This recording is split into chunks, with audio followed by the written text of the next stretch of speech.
Abonnez-vous pour commencer.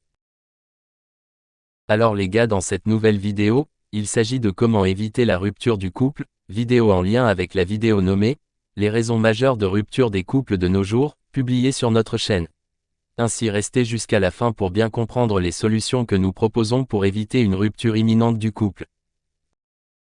Avec les problèmes dans un couple, plutôt que de se voiler la face en pensant que ça va peut-être passer, il est nécessaire de réfléchir aux dysfonctionnements qui génèrent une crise amoureuse et risquent de provoquer la rupture. Ainsi, on retrouve toujours trois types de conflits: les conflits ponctuels qui se solutionnent assez aisément, les conflits de valeurs concernant la fidélité, la confiance, le rôle de la famille ou encore le respect, et enfin les conflits chroniques portant toujours sur des sujets récurrents. À quelle catégorie appartiennent vos conflits? Dans la majorité des cas, cela ne devrait pas vous mener à une rupture, car tant que l'amour est présent, une vie harmonieuse et épanouissante est possible. Voici donc 4 choses à faire en urgence pour éviter la rupture et vous aider à surmonter la crise, grâce à des solutions concrètes. 1. Faites de votre parole une médecine. Selon Marshall B. Rosenberg, les humains sont bienveillants d'une manière naturelle. Ils souhaitent que leur rapport avec les autres soit harmonieux. Ainsi donc, les conflits et la violence proviennent donc souvent d'une communication inadaptée à une situation vécue.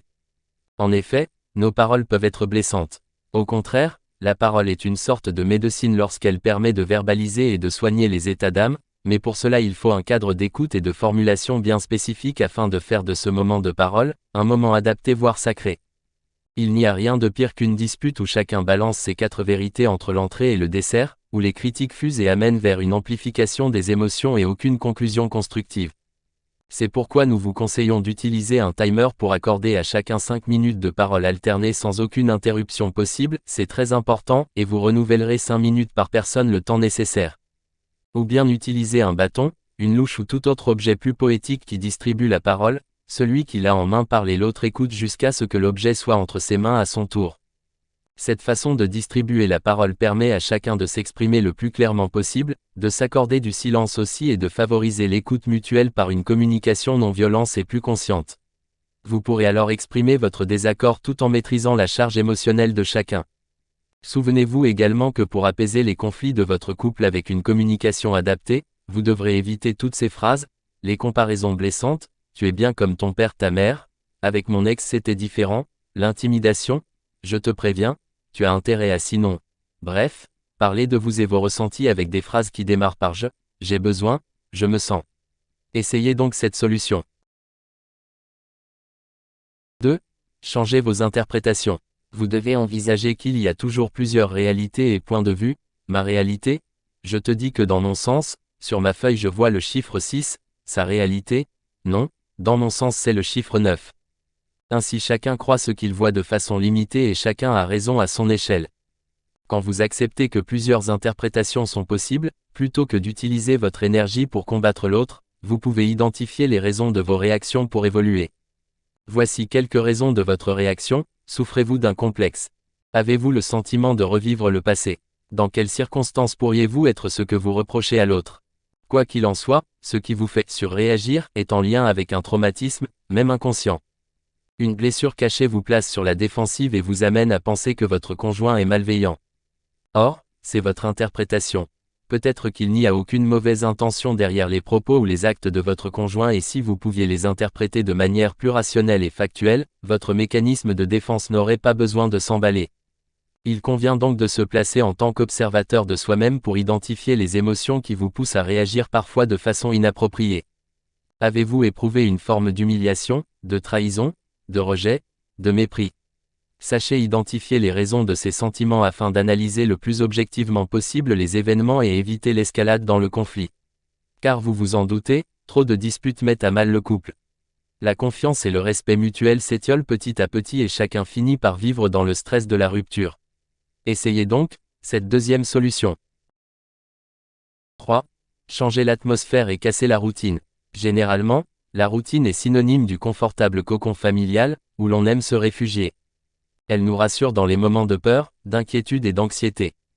D'une certaine manière, elle nous persuade que notre monde ne peut pas être bouleversé ni changé du tout au tout du jour au lendemain.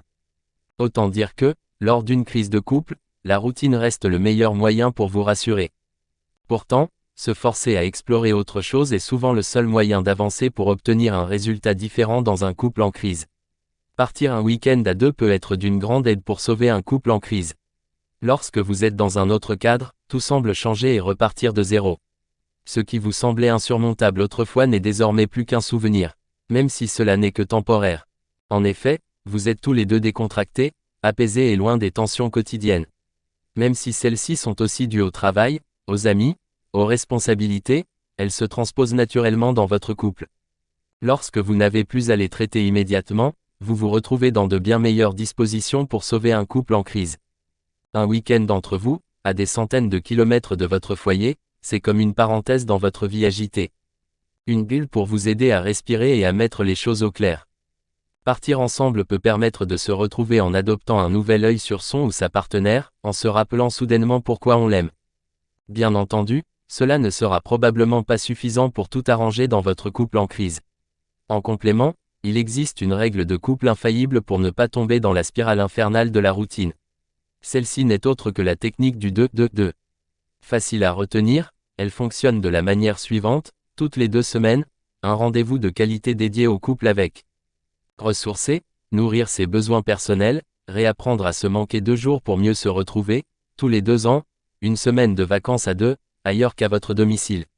Ainsi, vous vous assurez naturellement de retrouver votre partenaire fréquemment, en tête-à-tête. Quant au long terme, cette technique fonctionne car mécaniquement, on favorise les moments de qualité. Entre la routine, le travail, les enfants, la famille, il est vrai que les excuses pour ne plus attribuer autant d'importance à son couple qu'avant sont bien trop nombreuses. Soyez donc vigilant à ça. Essayez donc cette 3e solution. 4. Comment faire renaître les sentiments? Les aléas de la vie peuvent faire que vous vous êtes éloignés l'un de l'autre et n'arrivez plus à vous comprendre. L'important est que l'amour qui vous unit soit toujours présent, même s'il a été blessé. Si vous souhaitez que votre couple dure, il faut savoir partir à la reconquête de votre chérie et retrouver la passion des débuts, car il est assez commun de voir qu'avec le temps les petites attentions envers l'autre s'évanouissent. Pourtant, ce sont aussi elles qui rendent l'autre spécial en lui donnant tous les jours un petit traitement de faveur. Souvenez-vous du début de votre relation de couple où chacun n'aspire qu'à faire plaisir à l'autre par tous les moyens. Il peut aussi tout à fait s'agir de s'entretenir soi-même, son corps, son allure, et de maintenir des efforts sur votre comportement, votre caractère. De cette manière, vous montrez à l'autre que vous avez toujours autant envie de lui plaire.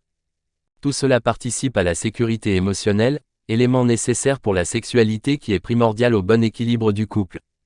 Posez-vous donc calmement avec votre conjoint et notez tout ce qui s'est passé ces derniers temps.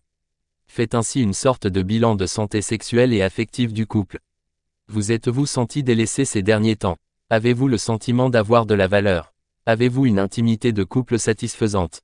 Partagez tout votre ressenti affectif avec votre conjoint. La compréhension des peines de chacun est la clé d'une renaissance de la complicité. Essayez de redécouvrir votre partenaire et savoir ce qui la passionne en ce moment, quels sont ses projets, ses désirs. Montrez-lui toute votre tendresse, votre intérêt pour ce elle fait et encouragez-la. Vous pourriez par exemple créer ensemble votre dream board, c'est-à-dire une œuvre cœur battre à la vue de votre conjoint. Voilà une excellente perspective pour votre couple.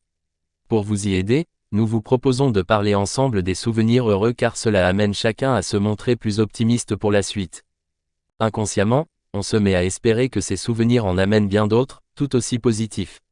En effet, lorsque l'on se trouve dans un couple en crise, on a tendance à se retrouver dans le cercle vicieux du pessimisme.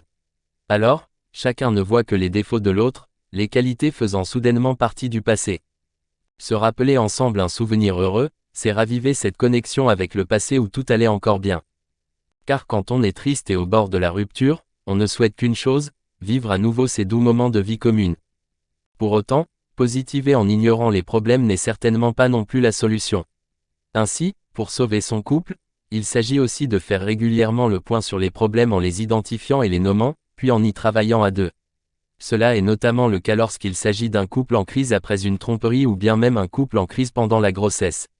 Essayez donc cette solution aussi. Merci d'avoir regardé la vidéo. Abonnez-vous pour plus de contenu instructif.